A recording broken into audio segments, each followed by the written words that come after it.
Baik, Assalamualaikum warahmatullahi wabarakatuh. Nice to see you again, guys. Oke, sekarang kita melanjutkan materi sebelumnya. Sekarang kita sampai pada materi sentence completion. Jadi melengkapi kalimat seperti itu ya. Di part ini, kita akan memahami tentang tata cara melengkapi kalimat dengan kata yang tepat. Oleh karena itu, kita harus menguasai beberapa skill berikut. Yang pertama, use non-clause connectors correctly, menggunakan kata penghubung klausa kata benda dengan benar. Yang kedua, use non-clause connectors or subject correctly, menggunakan konektor non-clause yang berfungsi sebagai subjek dengan tepat. Menggunakan adverbial clause connectors correctly, menggunakan kata penghubung klausa keterangan dengan benar. Yang keempat, use adjective clause connectors or subject correctly, menggunakan kata penghubung klausa adjektif yang berfungsi sebagai ganda subjek dan benar ya. Jadi apa sih clause sendiri?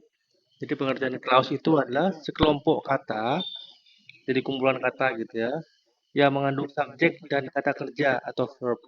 Jadi kelompok kata ini memiliki subjek dan verb, tapi dia tuh kalau berdiri sendiri artinya atau maknanya tuh nggak bisa dimengerti gitu ya. Jadi dia tuh butuh apa ya, gabungan antara beberapa klause sehingga dia menjadi sebuah kalimat. Fungsinya clause ini adalah sebagai bagian dan pelengkap kalimat. Jadi dia tuh nggak bisa berdiri sendiri. Ya, jadi clause itu mesti bergabung gitu ya, sehingga menjadi satu kalimat. Baik, kita lanjut. Yang pertama adalah non-clause connectors. Non-clause adalah bentuk klausa yang berfungsi sebagai kata benda, di mana posisinya bisa sebagai subjek atau objek dari kata kerja. Jadi untuk clause itu sendiri bisa berfungsi sebagai subjek, bisa juga menjadi subjek seperti itu ya. Oke, ini contohnya yang pertama. I know when he will arrive. Pada contoh di atas terdapat dua klausa, yaitu I know dan he will arrive, di mana keduanya dihubungkan dengan konektor when, yang menjadikan when he will arrive sebagai objek dari kata kerja now. Tahu gitu ya. Jadi I know dengan subjeknya I, terus subnya atau kata kerjanya know. Ya, I know. Kemudian when he will arrive, dia itu menjadi sebagai objek gitu ya, atau keterangannya seperti itu. Lanjut, dan soalnya berikutnya lagi. I am concerned about when he will arrive. Saya khawatir kapan dia akan datang. Gitu ya. Pada contoh kalimat di atas, konektor when menjadikan when he will arrive menjadi objek dari preposition. Preposition kata penghubungnya about. Ya. Jadi I am concerned about when he will arrive. Jadi intinya di sini clause-nya itu gitu ya berada di akhir karena dia sebagai objeknya. Jadi baik yang pertama I know when he will arrive dan yang kedua I'm concerned about when he will arrive. Clause-nya kedua-duanya merupakan objek keterangannya. Sekarang kita lanjut non clause sebagai subjek gitu ya. Contohnya when he will arrive is not important. Jadi non clause-nya gitu ya atau klausa penjelasnya ada di depan gitu ya. When he will arrive itu merupakan subjek dari is. Jadi ketika dia datang tidak penting seperti itu ya. Contoh soalnya bla bla bla was late caused many problems gitu. Pilihan jawabannya that he the driver there because. Pada saat tersebut diketahui dua verb yaitu was and cause. Nah, tidak ada dua verb atau kata kerja. Maka dia pasti adalah clause. Karena seperti yang kita tahu bahwa clause itu tidak bisa berdiri sendiri. Makanya dia harus bergabung sehingga menjadi satu kalimat seperti itu ya. Nah, kalau C dan D tidak memenuhi karena bukan subjek. Jadi nggak ada subjeknya gitu ya. There, because itu bukan subjek. Sedangkan D tidak memenuhi karena hanya satu subjek. Jadi kalau clause itu memiliki dua subjek gitu ya. Karena tiap klause memiliki subjek dan verbnya masing-masing. Sehingga jawaban yang tepat adalah opsi A, that he.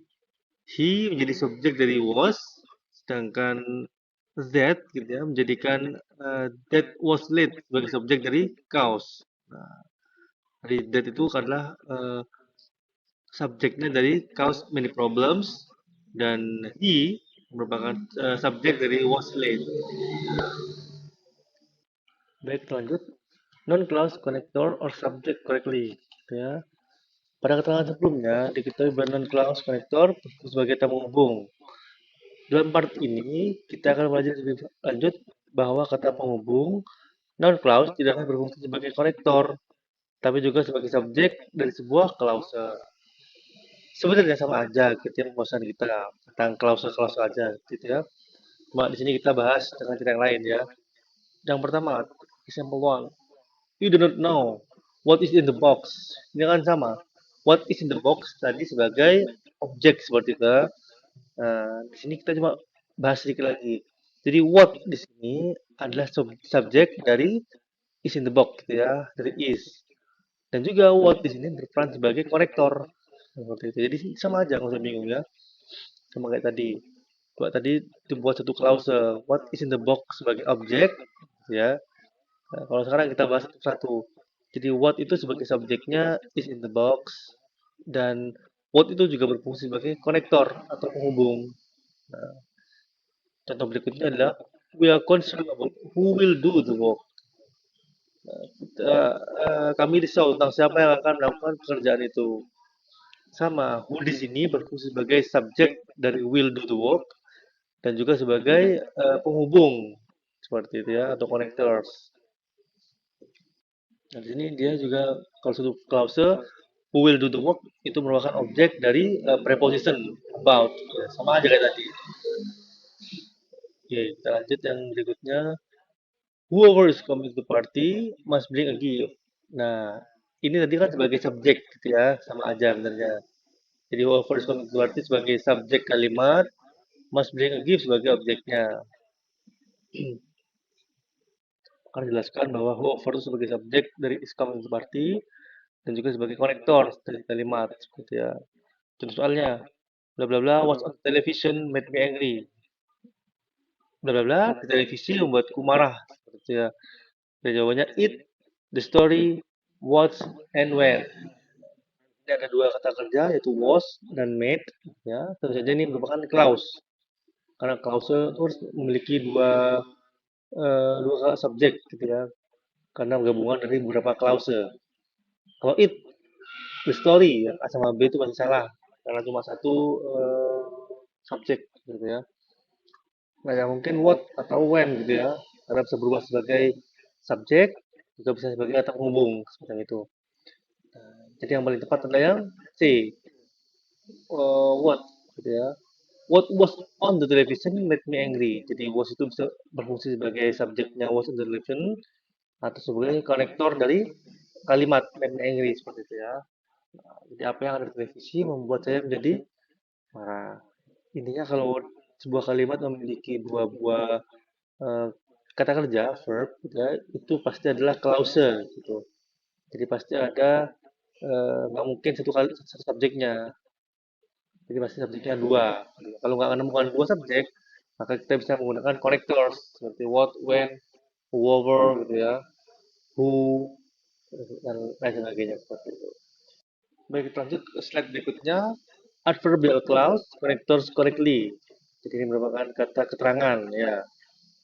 Oke, contohnya the moment is is filling ya. The woman is filling the glass that she put on the table. Jadi wanita itu mengisi gelas yang dia taruh di meja. Kan keterangannya, gelas yang dia taruh di meja. Jadi that di sini berfungsi sebagai kata penunjuk gitu ya, keterangan bahwa gelas itu diletakkan di atas meja. Keterangannya ada di atas meja seperti itu. Berikutnya, the glass that she put on the table contains milk. Jadi gelas yang diletakkan di atas meja berisi sebagai susu. Lagi-lagi dan di sini berfungsi sebagai kata keterangan yang menunjukkan posisi gelas ada di atas meja gitu ya dan berisi susu. Contoh soalnya, the gift bla bla bla selected for the bride was rather expensive. Ya, hadiah yang dipilih untuk pernikahan itu cukup mahal gitu ya. Kalau kita ngomong yang A sama B, was sama because itu kurang tepat karena dia merupakan connectors dan nggak menunjukkan apa-apa gitu ya. The gift because selected, the gift was selected kurang tepat ya. Dia menunjukkan konektor atau penghubung gitu ya atau yang menghubungkan dan menerangkan sesuatu karena merupakan adverbial atau kata keterangan. Yang dapat yang D. The gift which we, hadiah yang mana kita pilih untuk pernikahan itu cukup mahal. Gitu. Sin juga sama ya, karena sama dengan because was sin sama karena dia satu aja dan juga nggak ada kata subjeknya. Gitu ya. Kalau which we dia kan ada subjeknya. Ingat eh, dalam satu kalimat yang memiliki dua kata kerja harus ada dua subjek. Kalau tidak ada subjek, bisa juga diganti sama connectors. That, which, what, whom, wherever, gitu ya. Yang terakhir adalah adjective clause connectors. Jadi ini adalah kata sifat ya, adjektif. Kalau sebelumnya ada adverbial yang menggunakan kata keterangan, di sini ada kata sifat seperti itu ya. Sama aja kita langsung menuju soalnya. Bla bla bla on the table has four sections. Tuh. A notebook, the notebook with, because the notebook, in the notebook. Oke. Seperti yang kita ketahui, jika dia memiliki dua kata kerja, is on the table, is kata kerja, and has four sections. Has kata kerja. Ya, ini menerangkan sifat. Ya. Jadi notebook di meja memiliki 4 section atau 4 bagian seperti itu. Dipilih jawabannya adalah the notebook with, because the notebook in the notebook.